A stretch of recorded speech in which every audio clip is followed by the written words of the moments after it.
O texto que acabamos de ler narra uma história de um homem que estava enfermo há 38 anos. Eu acredito que todos que estão aqui conhecem essa história, que é mais conhecido como o paralítico do tanque de Betesda. É interessante dizer que antes de acontecer esse episódio, desse milagre, Jesus, ele estava na Galileia, estava com os judeus. Pelo fato de Jesus ser judeu, ele deveria participar de uma festa, porque ele estava nesse período. Que festa é essa? É conhecida como a festa de Asmo, ou seja, a festa da Páscoa. E percorria com um bom tempo essa festa, cerca de 7 anos. Alguns historiadores vão dizer que é muito mais do que isso, é meses, mas eu não quero entrar nessa linha de raciocínio. Jesus, o que me chama a atenção é que ele estava nessa festa. Nessa festa, de repente, vamos conjecturar que fosse nos dias de hoje, tinha bolo, tinha doce, tinha muitas coisas de se comer. Mas o que me chama a atenção, meu diretor, é que Jesus sai do meio de uma festa, onde tinha muita coisa para comer, para se alimentar, para saciar a sua carne, para ir para o meio de pessoas que eram paralíticos. Ele sai de uma festa para ir para o meio de pessoas doentes, pessoas recalcitadas, pessoas que não tinham uma expectativa de vida, pessoas que necessitavam de um milagre. É interessante dizer que se é eu e você está numa festa, lembra-se de uma festa de casamento. Quem é que vai sair de uma festa de casamento? Se você receber um telefonema, você está onde? Eu estou na festa, tem muita coisa de comer, sai daí, vem para cá, tem um futebol aqui. Quem é que vai sair de uma festa que tem coisa para comer para ir para o futebol? Vem para cá que eu quero ir para o cinema, vamos a gente para o cinema. Eu vou sair de uma festa onde tem muita coisa de comer. Irmão, interessante que além de ter coisa para comer, você não está pagando nada, é tudo de graça. Como festa de casamento e festa de aniversário de 15 anos que você já foi, você pagou uma coisa que você meteu a mão no bolso. Eu não vejo ninguém que meteu a mão no bolso para pagar alguma coisa numa festa de casamento ou aniversário de 15 anos. Mas o que me chama a atenção é que Jesus, ele sai do meio dessa zona de conforto para ir no meio dos paralíticos. E chegando lá, ele vai se deparar com muitas pessoas que necessitavam de um milagre. Repete comigo, necessitava de um milagre. Só que Jesus não vai para aqueles que estavam no tanque. Ele vai para alguém que está perto do tanque.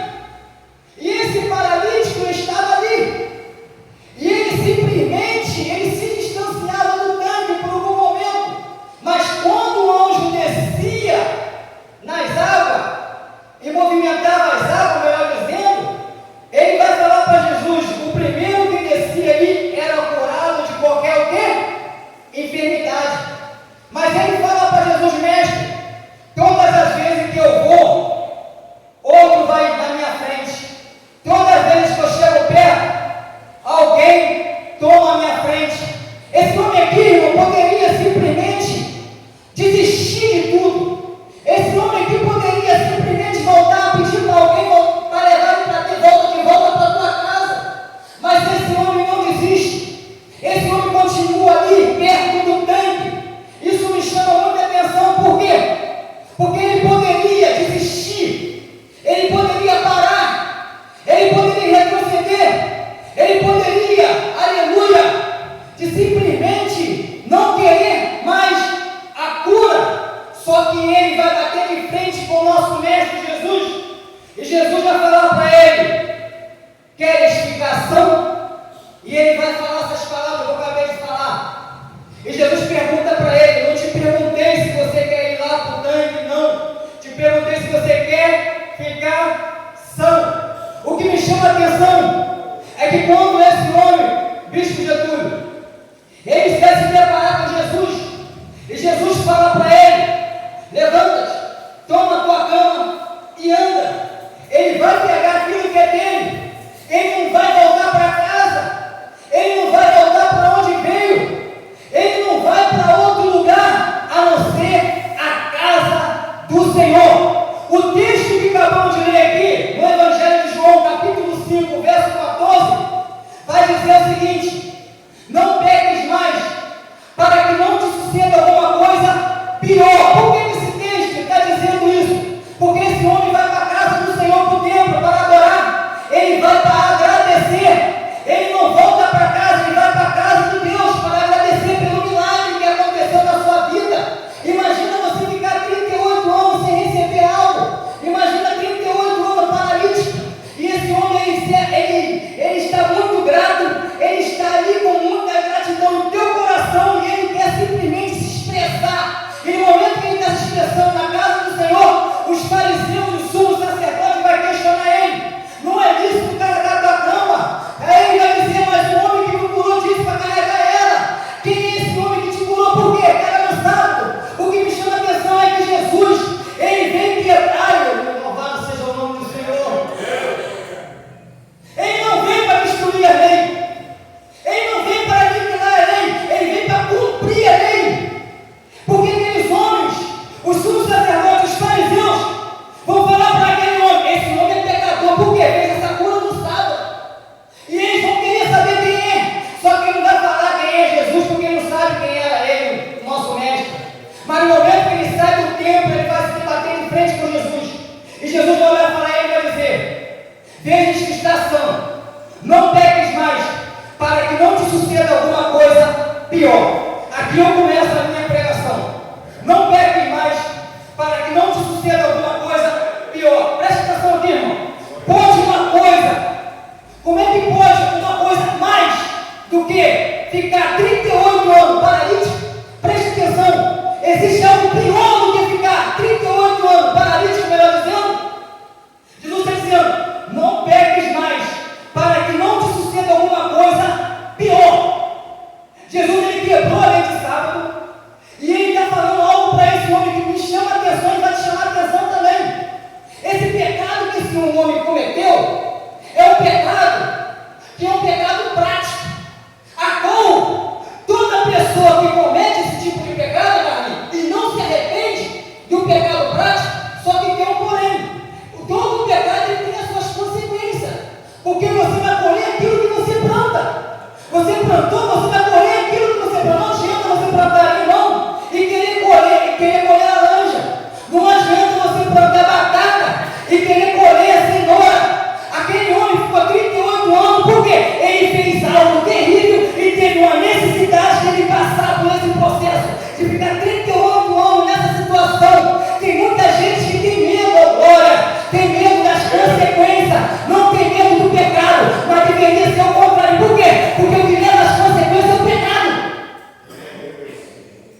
E esse homem está passando por uma grande consequência de um pecado, de um ato que ele cometeu no passado, e agora Jesus está dizendo para ele: ó, lembra de onde você saiu, não peques mais para as consequências não virem sobre a tua vida. E quando se fala de pecado, glória, eu vou me lembrar de muitas pessoas, glória, que Jesus se deparou com eles. Vamos se lembrar aqui de quem aqui? Aquela mulher. A mulher que todos conhecem, que foram pegas no ato de adultério. Na lei de Moisés, todos que foram pegos no ato de adultério, o que a lei dizia? Que deveria ser apedrejado. Só que Jesus, sabendo que aqueles homens já estavam com a intenção de querer simplesmente testar o nosso mestre, eles vão pegar essa mulher e vão levar até ele e dizer: mestre, essa mulher foi pega no ato de adultério. E tu sabe, olha só, eles usam a lei para tentar contra o nosso mestre. E tu sabe que a lei diz que essa tal tem que ser apedrejada. E aí, o que tu diz? Jesus olhando para aqueles homens, primeiro, a genética adâmica estava com ele. Segundo, estava cometendo um pecado prático. Qual é o pecado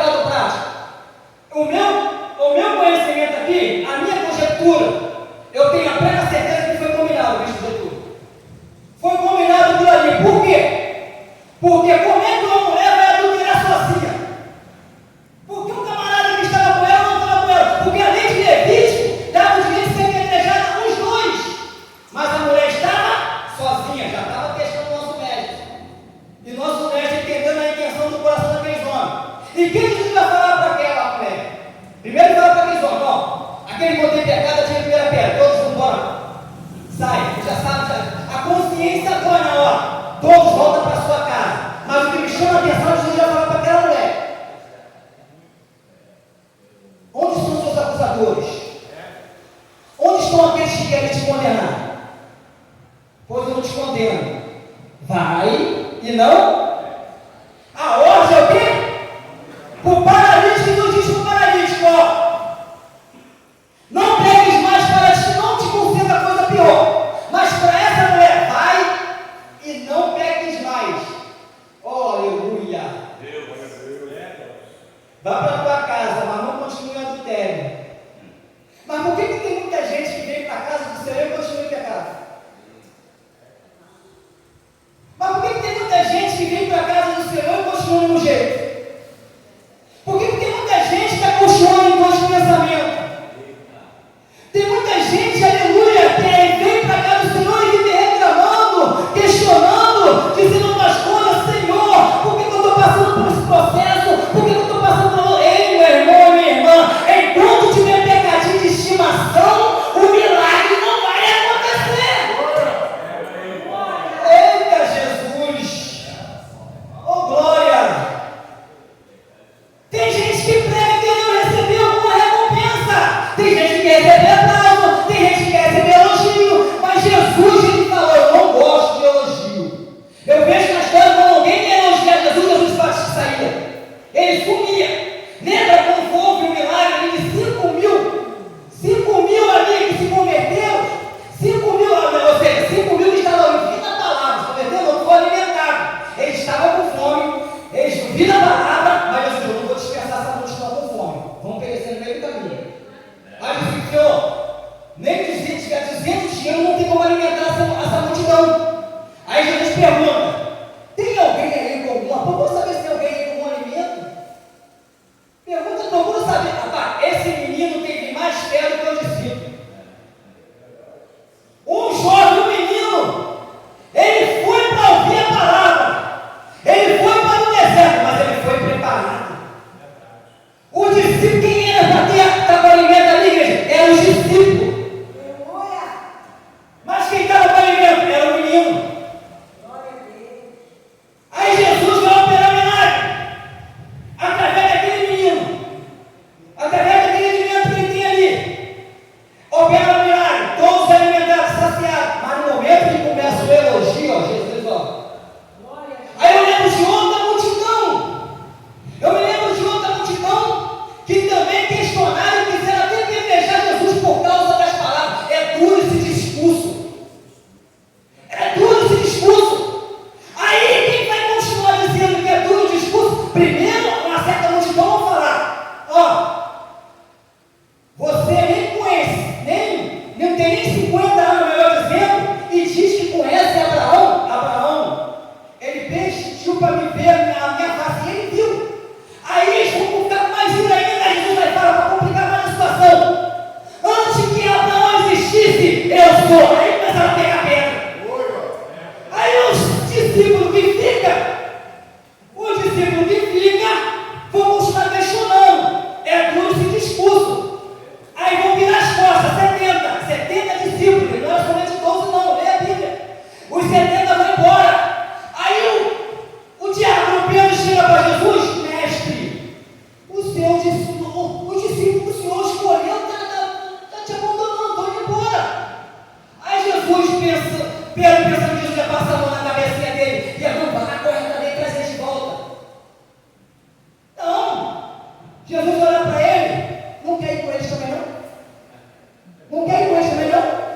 Mas o que Pedro responde me chama muita atenção, com muita ousadia: mestre, para onde iremos nós? Mestre, para onde iremos nós? Porque só tu tem a palavra da vida eterna. Oh glória! Presta atenção nisso aqui, igreja. A palavra é dura, mas tem vida eterna. A palavra é dura, mas te leva ao céu. A palavra é dura, oh glória, mas traz salvação para a tua vida. Eita, glória a Deus! A palavra é dura, oh glória, mas ela vai, se você continuar nela, ela vai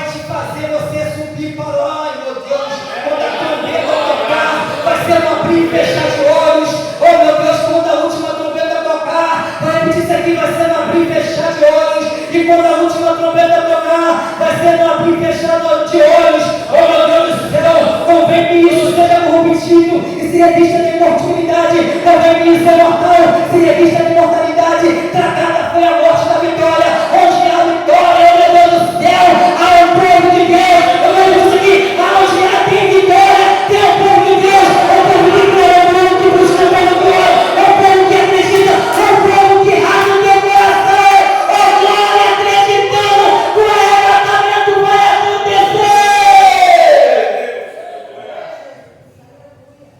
Oh, aleluia. Aí, continuando na mesma linha de raciocínio, quando se fala em pecado prático, podemos analisar que existe muito texto baseado na história bíblica que vai mencionar acerca daqueles que estão na prática e aqueles que não estão. Eu quero mencionar alguns personagens bíblicos aqui, de alguns que estavam na prática e alguns que conseguiram vencer e não praticá-lo. E conseguiram vencer o quê? A genética. Primeiro, vamos começar no livro de Gênesis, capítulo 4. A Bíblia vai dizer que Caim, ele vai preparar uma oferta para o Senhor. Caim, para quem não sabe, era agricultor. Cuidava-se das plantas, cuidava do canteiro, das hortas, das verduras, assim como seu pai cuidava daquilo que foi ordenado pelo teu pai. De repente, também, Abel tinha a mesma linha de raciocínio, fazendo uma coisa com Caim, mas só que sempre tem aquele que quer fazer o melhor, dar o teu melhor. E Abel, ele vai oferecer as coisas do campo, que está acostumado a lidar, como Caim, foi criado no campo. Juntamente com Abel, Caim vai oferecer aquilo que está no campo, vai oferecer aquilo que está sobre as suas mãos. Só que Abel, ele resolve pegar um animal, e não vai pegar qualquer um, vai pegar um novinho, vai pegar um animal que nunca foi usado, ou seja, vai pegar a sua melhor oferta e vai sacrificar, ofertar ao Senhor. E Caim oferece os frutos, Abel oferece um animal. Deus se agrada da oferta de Abel. O texto vai dizer que Caim caiu o seu semblante. Quando cai seu semblante, Deus vai dialogar com ele. E ele simplesmente vai maquinar o mal no teu coração. E vai falar o seguinte: eu estou conjecturando, está no texto, vou tirar a vida do meu irmão, porque ele sentiu inveja, o ódio do teu irmão, ao ponto de querer tirar a vida do seu próprio irmão. O texto vai dizer que Caim vai tirar a vida de Abel. Tirando-se a vida de Abel, o texto diz o seguinte, preste atenção aqui, Deus vai dialogar com ele: Caim, onde está Abel? E ele responde com ignorância: por acaso eu sou um guardador de meu irmão? E Deus continua dialogando com ele: Caim, o pecado está à porta, mas se tu quiser, tu pode o dominar. É esse pecado prático que eu quero falar aqui nessa noite. Rapidamente, aleluia, louvado seja o nome do Senhor. Caim teve a oportunidade, a ousadia de vencer a si mesmo, mas ele escolheu praticar o ato, praticar o pecado prático, cometendo o primeiro homicídio da história, tirando a vida do seu irmão. Ele não deu ouvido à voz de Deus. Deus falou com ele: Caim, o pecado está à porta, mas quem tem que dominar não vai ser eu, não vai ser eu que vou descer do céu para te segurar na minha presença. É você que tem que decidir a não praticar aquilo que é errado. Tem muita gente, evangelista, que pega e diz: eu pequei porque a carne é fraca. Aí eu pergunto: o pecado é vitamina? Você tem que pegar para se alimentar, para se fortalecer? Meu senhor miserável, você é muito ruim mesmo, tem que viver em pecado para depois disso botar a culpa na carne. Essa carne é culpada? Então vamos fazer o seguinte: a carne é culpada, então vamos no cemitério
estimação que está escondido. Mas nessa noite eu quero falar algo para você nessa noite. Você tem capacidade de vencer qualquer pecado. Você tem capacidade de vencer qualquer pecado. Eu tenho capacidade de vencer qualquer pecado através das nossas escolhas.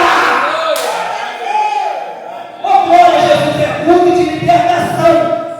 Mas não tem como ter libertação se a pessoa não decidir abandonar a prática do pecado. Jeremias desce a casa do olheiro. Por quê? Porque na tua viagem as minhas palavras. Mas espera aí, Senhor. Para mim descer na casa do olheiro, eu quero me tornar um vaso. Tem muita gente querendo se tornar vaso, mas não tem como você se tornar vaso se não tiver arrependimento. Me prova isso. 2 Crônicas, capítulo 7, verso 14. Que se meu povo chama pelo nome, se humilhar, ora e buscar minha face, e se converter os seus caminhos, então virei do céu, perdoarei os seus pecados e sararei a sua terra. Ou seja, para se tornar vaso, tem que ter arrependimento. Não tem como se tornar vaso se não tiver arrependimento. Atos dos Apóstolos, capítulo 3, verso 19. Arrependei-vos e se convertei-vos, para que seja apagado o vosso pecado. Aí não quer? Aí vem um tempo de refrigério para a vossa alma. Aí vem um tempo de refrigério para a vossa alma. Oh, glória a Jesus. Ai, irmão Marcelo, então prova mais de que alguém venceu a genética e o pecado prático. Tá bom, vamos lá então. José estava dentro do Egito, vendido pelos seus irmãos. Potifar falou para ele: ó, você tem ordem de tocar tudo aqui. Pode tocar em tudo. Na minha casa você manda lá, mas a esposa é minha, tá? José, não. Estou conjecturando, não está escrito não, tá, igreja? Aí a mulher de Potifar vem cheia de gracinha para ele, botar um perfume lá que quando José se despecheira, ele diz: rapaz, sem ciência, é demônio. Aí ela: José, vem cá, a patroa está chamando. José, ela vem de longe. Tem alguma coisa esquisita aí. Irmão, a gente percebe de longe como o diabo ele usa a estratégia do inimigo, porque ele é especialista em usar pessoas para te tirar do sério, e ele é especialista em usar pessoas para que você venha cair. Deixa eu contar uma aqui comigo rapidamente. O que aconteceu comigo alguns anos atrás. Eu estava indo para um monte, 2h pouca da manhã, porque o Carlinhos sabe, você cara sabe que eu sou fome de monte, gostei de monte, sempre gostei de orar, sempre lutei para vencer a mim mesmo, minhas atitudes. Eu não tenho alternativa nenhuma de voltar às fábulas do passado, porque só Deus sabe que eu passei e eu vou voltar para lá de novo. Porque só porque a luta se levantou contra a minha vida, só porque a prova está cada vez aumentando, tem gente, valor, que vai dizer assim, ó: aquele irmão está na maior luta, está na maior prova, está em pecado. Irmão, luta e provação não é sinônimo de pecado. Tem luta, tem prova que vem sobre nossas vidas, que é Deus te provando o nosso caráter, é Deus nos botando na prova, sabendo que nós podemos suportar. Você pode suportar essa luta, você tem capacidade de vencer esse mal, vencer essa calúnia, vencer as mentiras que estão falando a teu respeito. Aí eu estava indo para um monte, passando um processo dentro de casa. Algumas pessoas sabem aqui o que aconteceu comigo. Minha companheira me abandonou, tal, mas não quero entrar nesse mérito. Mas antes, na época, eu estava comigo, eu estava passando uma luta, 90 de pela madrugada, que sabe uma coisa? Na hora da provação, a primeira coisa é sair para orar. Não debate dentro de casa, não discute, porque a discussão não vai levar a gente a lugar nenhum, só piora a situação. Então, vou fazer o quê? Vou para um monte. Aí o diabo já quer cair para um monte. Está encontrando dentro de casa? Vou preparar um laço. Aí eu passando no gramacho. Aí na época tinha tal de barra amarelinho, jovem no meio da rua, bebendo lixo contigo, no meio da rua, a gente passando o carro, tinha que esperar, vou contar que sair no meio da rua para a gente passar. Aí eu, o carro todo fechado, daqui a pouco veio uma jovem, bateu no vidro do carro. Aí eu olhei assim, não conheço, não vou baixar não. Aí continuou batendo, e aquele motor já estava passando já da frente. Aí eu baixei um pouquinho, o vidro meio desconfiado. Aí ela olha para mim e disse: colega, você é Uber? Eu quase que eu falei para ela assim: está escrito Uber aqui no painel do carro? Não, eu falei: você é do carro. Não sou Uber não, colega. Aí ela: você está indo para algum lugar? Eu falei: tô, mas não tem carro não. Já pensei aqui logo. Ah, colega, me leva para você.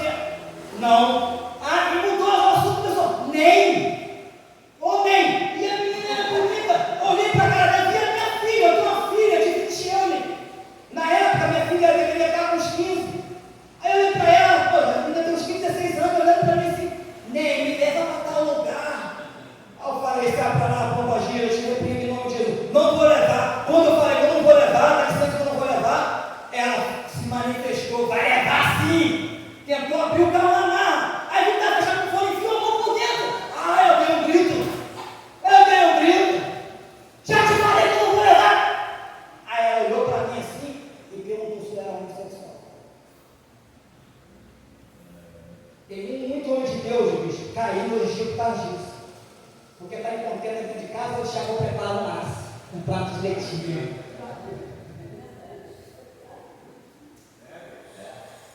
E quando eu cheguei no monte, a ficha caiu. Aí eu lembrei, rapaz, dentro de casa está passando isso, e aconteceu isso, eu contei umas palavras, e as palavras que foram faladas, olha o que aconteceu. Irmão, cuidado. Cuidado, nós estamos, os sinais já estão aí diante dos nossos olhos, só não percebe quem não quer. O arrebatamento vai acontecer a qualquer momento. A qualquer momento vai acontecer. E nós temos que se preparar, nós temos que estar preparados. Se eu não vigiar hoje, eu caio e não volto mais. Sabe por causa de quê, bicho? Tem muito amigo meu que caiu e não conseguiu voltar mais. Esse negócio que alguém fala assim, eu tenho que experimentar um pouquinho o mundo lá fora, para ter experiência, que eu vou ir para a igreja e contar a experiência que eu contei. Tem muita gente que está procurando essa experiência e está lá, ó, se agradando, na sua sambando essa Pucaí, bebendo cerveja, tomando cachaça, usando droga, usando cocaína. E o abismo vai chamando o outro abismo. Aí voltando para José. Já estou terminando, bicho. José, ele é reconhecido como justo. Pode ver nos textos bíblicos, tem base bíblica, que mostra José que ele se qualificou como justo. Por quê? Ele estava vencendo a aparência do mal. Primeiro, ele não, você não vai ver nenhum de Gênesis 37, até quando ele se tornou governador. E tem um momento que ele pede para os judeus, os hebreus, quando sair do Egito, carregar os ossos dele, não deixar os ossos dele no Egito. Momento algum, José questionou do que os irmãos dele fizeram com ele. Se alguém está fazendo alguma coisa contra você, meu irmão, calúnia, alguém está se levantando contra você, não faça o mesmo. Jesus disse, bem dizer os que maldizem, não paga o mal com o mal. José não tinha essa raciocínio. Ô glória! E quando ele estava lá, ele venceu. Bom, a mulher de Potifar, ela vai chamar José. José, meu marido não está aí, está fazendo uma viagem bem longa e não tem tempo para voltar. Ele falou o seguinte: olha só, deixe comigo, José. José vai falar o seguinte para ela: ó, eu sou ensinado na casa dos meus pais que eu tenho que se preparar para um casamento. E mesmo, e detalhe, teu marido não tem voz para tocar na senhora, e mesmo se tivesse voz para tocar na senhora, eu não tocaria, porque eu tenho princípios básicos, eu tenho mandamentos que eu estou guardando, e eu não vou pecar contra meu Deus. De repente ela falou: larga de palhaçada, garoto, vem tentar comigo. José, o que ele vai fazer? Fugir. Quando o tentador, o inimigo vier te tentar, foge da aparência do mal. Amém. O apóstolo Pedro vai dizer: sede sóbrio, sobriedade tem que estar sobre as nossas vidas. Sede sóbrio, vigie, porque o diabo, vosso adversário, ele vem rugindo, bramando como leão, caçando e procurando a quem possa tragar. Oh glória! E José vai fugir daquela mulher. A túnica de José fica na mão dela. Isso me chama a atenção mais uma vez. Por quê? Porque os irmãos foram tomando a túnica de várias cores. Os irmãos de José invejaram dele, tomaram a túnica dele, lançaram ele no calabouço, lançaram ele dentro da cisterna. A mulher de Potifar arranca a túnica dele e rasga. E grita que ele tentou abusar dela. Mas José foge. E era mentira, calúnia. Sabe o que me chama a atenção? No momento da tentação, no momento da luta, perca a tua túnica, mas não perca a sua identidade. José tinha identidade, José tinha caráter, José era justo e correu e fugiu da aparência do mal. Oh, glória a Jesus. Mais um que também estava também numa situação de justo na Bíblia. Daniel foi lançado dentro da Babilônia. Oh, glória! Babilônia, escassez, escravidão. Babilônia, onde alguns estavam sendo maltratados. Babilônia, onde alguns irmãos foram lançados dentro de um lugar onde só tinha leões. Os irmãos crentes foram devorados pelos leões naquela época. Mas Daniel, louvado seja o nome do Senhor, estava naquele lugar com aqueles 3 homens que estavam juntamente com ele na mesma linha de raciocínio, acreditando que no céu existia um Deus.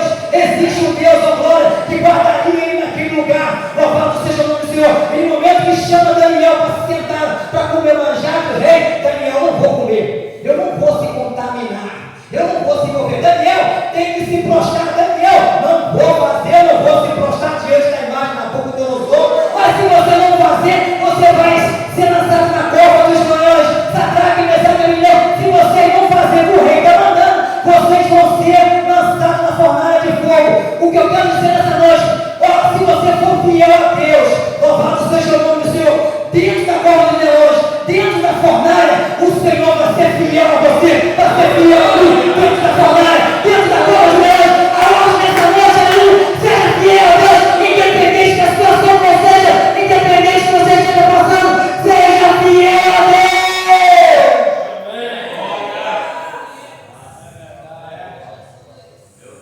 Louvado seja o seu nome, Senhor.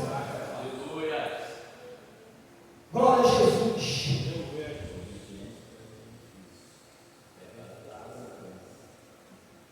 Aí, já fechei a Bíblia, para terminar. Quando Jesus ele fala para esse homem, não peques mais para não suceder alguma coisa pior, está falando de consequências. Hoje eu estou atravessando algumas adversidades, algumas provações, pelas consequências que eu fiz no passado. Eu não fiz algumas coisas boas, mas quando eu me converti aqui, nesse ministério aqui, eu fiz aliança com o Senhor. Eu não estou disposto a revogar. Quando eu estava aqui de joelho dobrado, no momento que eu estava de joelho dobrado, eu falei, Senhor, o que eu vou falar aqui não vai ser de boca para fora. E a partir de hoje, eu nunca mais irei tocar em outra mulher, a não ser a minha companheira, e que até que a morte nos separe. Está dolorido para mim, está sendo doído, mas até hoje eu estou honrando essa que eu fiz com o Senhor perante esse altar. Porque antes de se casar aqui, em 2008, eu não era uma pessoa muito boa.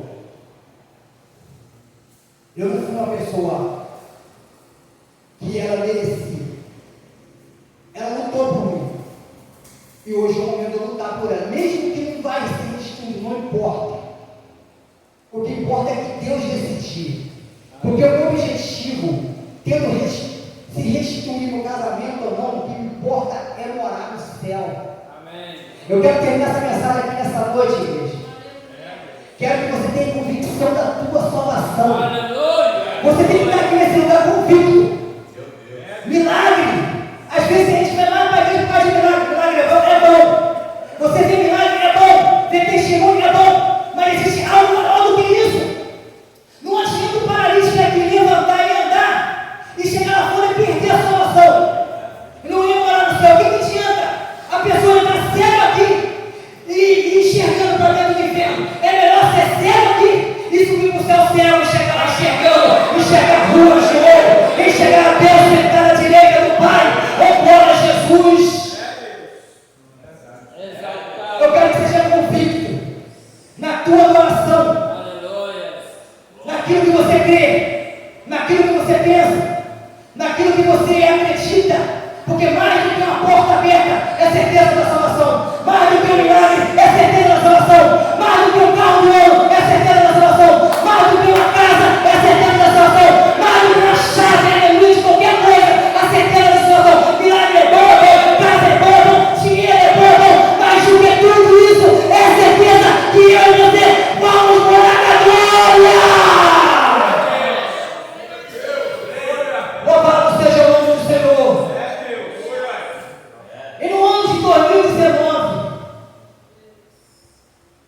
aconteceu algo terrível na minha vida,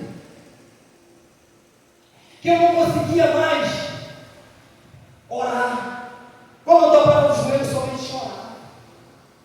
Levantaram uma calúnia terrível contra a minha vida,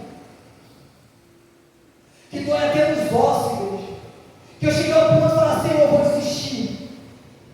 Eu me tranquei dentro do meu trabalho, me tranquei no sábado, fiquei 2 dias sem comer e sem beber, jejuando e dobrando o joelho, orando e pedindo uma resposta a Deus, falando, Senhor, mas eu não fiz nada, Senhor, o Senhor sabe, o Senhor conhece o meu caráter, Senhor, estou passando por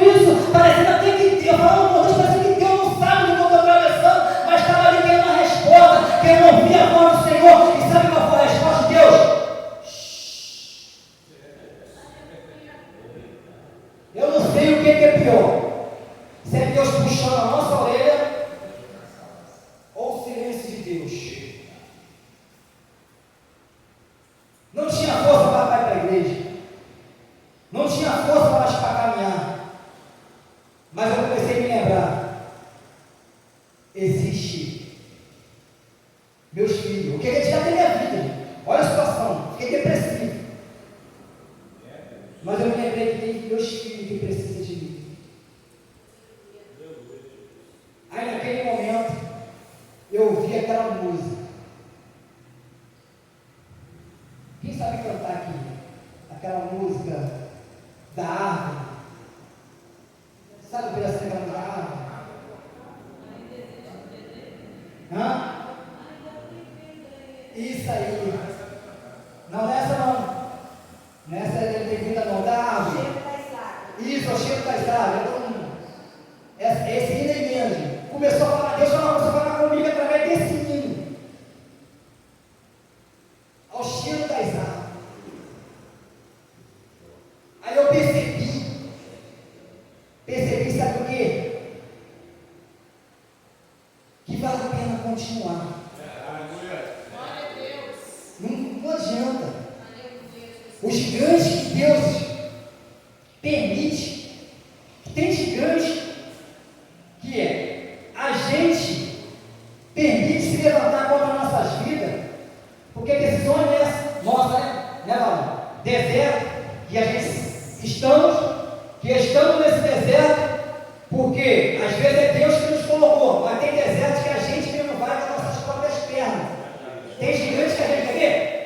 O gigante Golias, quando Davi bateu de frente com ele encontrou as pedras e derrubou o gigante. Mas tem um gigante que o próprio Davi fez se levantar contra a vida dele. Perceba, porque ele mesmo causou um problema. Então foi um gigante que levantou contra a vida dele. Mas o que me chama a atenção dele é que ele se arrependeu em Salmo 51. Ele se arrependeu. E ele se prostra diante do Senhor, dizendo: Senhor, cria em mim, meu Deus, um coração puro, renova em mim o espírito reto, não retire de mim o teu Espírito Santo, ó glória, e não me lança para fora da tua presença. O ato do arrependimento faz a presença de Deus descer sobre a sua vida. Enquanto Saul valorizou o trono e desvalorizou a presença, Davi, aleluia, glória. Não preciso nem cumprimentar mais aqui, né? Davi valorizou a presença. Ei, meu irmão, minha irmã, valoriza a presença de Deus na tua vida, valoriza a essência de Deus na tua vida, valoriza a presença de Deus na tua casa, no teu lar. Oh, glória a Jesus. Por quê? Porque quando você valoriza a presença de Deus, você vai chegar no lugar onde Ele quer. Aleluia, louvado seja o nome do Senhor. Então eu comecei a procurar forças aonde não tinha. E me levantei. Oh, glória. Achei que nunca mais ia voltar a ministrar a palavra do Senhor. Mas hoje eu posso dizer: louvado seja o nome do Senhor. Posso dizer claramente: as lutas, elas não vieram para te matar. As lutas que você está atravessando hoje, elas não vieram para te destruir. Por quê? Porque eu aprendi uma coisa: valorize o processo e fuja das propostas. Porque as propostas, ela pode te colocar num lugar de ter grande. As propostas podem te fazer você chegar onde você quer. Você pode pagar uma faculdade, se formar advogado, pode se tornar um juiz, pode ganhar dinheiro. Mas essas propostas não te trazem salvação. Então valorize o processo e fuja das propostas. Porque as propostas podem te colocar num lugar grande, mas o processo pode te levar para perto de Deus. Amém. Então a palavra de Deus nessa noite, reflexão à tua vida, é que o paralítico, ele não voltou para casa, ele voltou para o templo. Se ele vai para casa, ele nunca bater de frente com Jesus dizendo: ó, as consequências do teu erro podem voltar novamente. Lembra lá do tanque de Betesda? Vai ser pior. Pode uma coisa, Cristo Getúlio, pior do que 38 anos paralítico? Pode uma coisa pior do que 38 anos sem ver a família? Sem poder andar? Então, a palavra de reflexão para mim e para você nessa noite: aquele homem não voltou para casa, ele foi para o templo. Valoriza esse tempo, ora para o bispo, ora para o líder, ora pelos irmãos, ora para aqueles que caíram. Não fica falando da vida de alguém, daquele que saiu, daquele que está em pecado.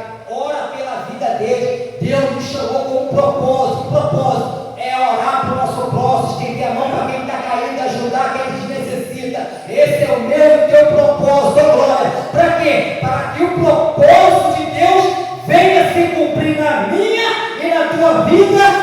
Bate palma, Jesus.